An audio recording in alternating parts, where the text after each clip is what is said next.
ఒకసారి రవీంద్ర జడేజా కెరీర్ తీసుకుంటే వాళ్ళ అమ్మ నర్సు, వాళ్ళ నాన్న వాచ్మెన్. వాళ్ళ నాన్నకు వచ్చే డబ్బులు చాలా చాలా తక్కువ.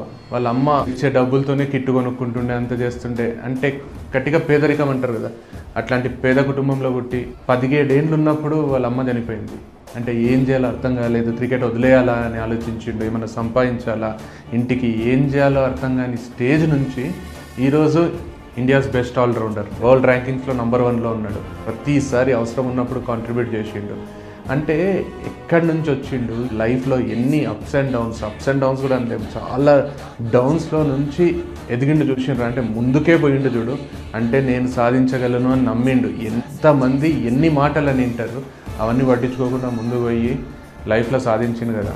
అంటే రవీంద్ర జడేజా సాధించింది చూస్తే ఏజ్ 36 ఉంది, ఇంకా 16 ఇయర్స్ పిల్లగానిలాగా ఉరుకుతాడు. ఆ స్పీడ్ చూస్తుంటే, ఆ ఫీల్డింగ్ చూస్తుంటే ఎవ్వరు కూడా పనికిరాడు అనిపిస్తుంది.